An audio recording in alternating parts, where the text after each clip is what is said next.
Halo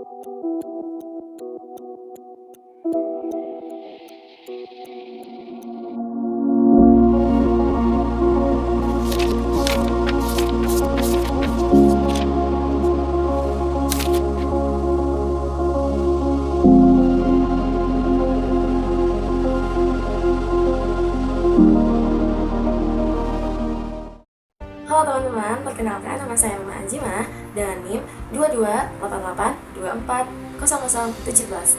Oke teman-teman, di sini saya akan mereview salah satu buku yang berjudul Wonder of Batavia dari karyanya Jane Gilman Taylor. Teman-teman, kali ini kita itu dikhususkan untuk mereview di dua bab, yaitu terkait tentang Grow Old Statement Sosial dan juga bab 3 yaitu The Web of Colonial Social. Nah baik teman-teman, di sini kita akan membahas terkait pokok atau isi bab 2 terkait Grow Up Door Statement Sosial. Nah ini aku tampilkan PPT-nya. Nah pada bab 2 ini menjelaskan terkait bagaimana Batavia pada abad ke-17 itu berkembang dari pusat dagang VOC menjadi pemukiman permanen, yang dimana banyaknya pejabat VOC yang awalnya hanya bertugas sementara, namun pada akhirnya untuk menetap di Asia. Selain itu juga di sini peran perempuan di Asia Eurasia atau Eurasia, dimana teman-teman berkait ini perempuan berperan besar karena mayoritas pejabat menikah dengan wanita Asia atau Eurasia. Hal ini dapat melahirkan komunitas mestizo atau yang kita sebut yaitu masyarakat campuran Eropa Asia. Selain itu juga jaringan yang terhubung yaitu antara keluarga dan pernikahan politik menjadi kunci dalam perebutan jabatan dan kekuasaan VOC di Nusantara pada masa itu, khususnya di Batavia. Nah teman-teman, pada bab 3 ini intisarinya yaitu abad ke-18, di mana kemakmuran tapi penuh penyakit.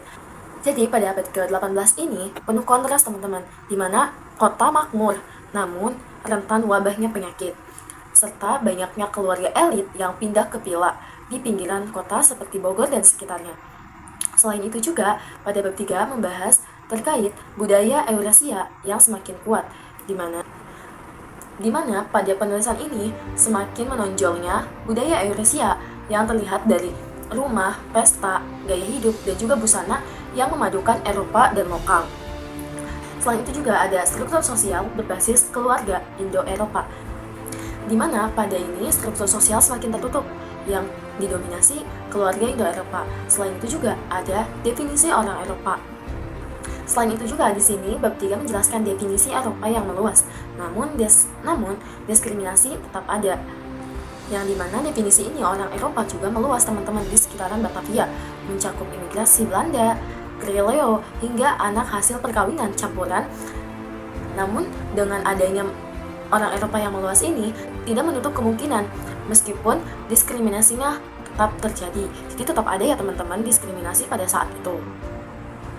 Dalam pemaparan ini kita lanjut untuk membahas terkait analisis kritis dari salah satu buku ini. Yang saya dapatkan yaitu ada kelebihannya teman-teman, dimana kelebihannya itu, nah pada kelebihan buku ini yaitu ada gambaran detail struktur sosial dan budaya kolonial, yang dimana kelebihan ini mampu menunjukkan sisi sosial kolonialisme dalam VOC yang jarang dibahas, seperti bagaimana keluarga, perkawinan, hingga budaya campuran yang membentuk atau bergabung pada masyarakat Batavia.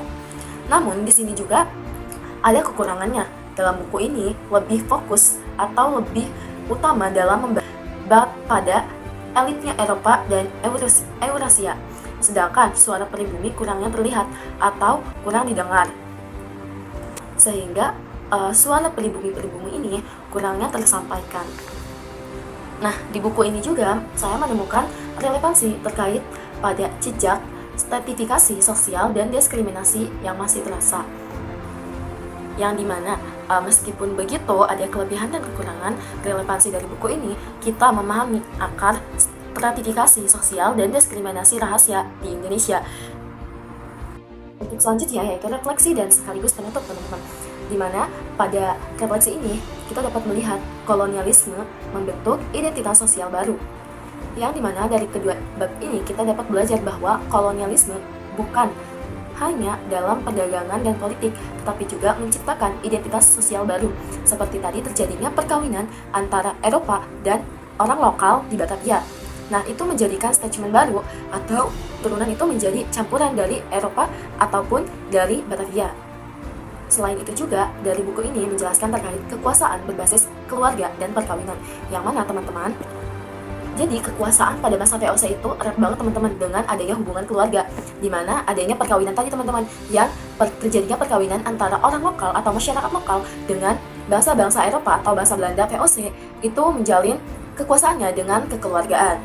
Selain itu juga ada warisan kolonial yang masih berpengaruh sampai kini, yang dimana warisan sosial ini masih terasa di Indonesia hingga kini. Misalnya dalam perbedaan status sosial, kita bisa lihat antara si miskin dan si kaya itu pengaruhnya masih terasa teman-teman dari sini, misalkan kayak dari pergaulan ataupun tata krama bahasa. Nah, itu bisa masih terlihat teman-teman dari perbedaan itu. Selain itu juga adanya perbedaan status sosial dan juga budaya. Jadi perbedaan status sosial itu kayak si miskin dan si kaya itu sudah ada dari zaman dulu teman-teman, dan juga budaya yang terbentuk sejak zaman kolonial. Jadi biasanya kita kumpul dengan kurangnya toleransi terhadap antar budaya yang ada di Indonesia itu sudah ada sejak zaman kolonial teman-teman. Buat bab ini, setelah kita review, dapat kita simpulkan bahwa dalam buku Wonder of Batavia kita dapat lebih menghargai sejarah teman-teman, karena dari sejarah inilah kita banyak belajar terkait identitas dan hubungan yang terjadi pada masa kolonial di Indonesia. Jadi kolonial datang ke Indonesia itu bukan hanya untuk berdagang atau mencari rempah-rempah atau hanya mencari kekuasaan, tapi tidak ya teman-teman. Mereka juga menimbulkan sisi positif dan negatifnya. Oke teman-teman, itu saja yang dapat saya sampaikan. Kurang lebihnya mohon maaf. Bye-bye. Wassalamualaikum.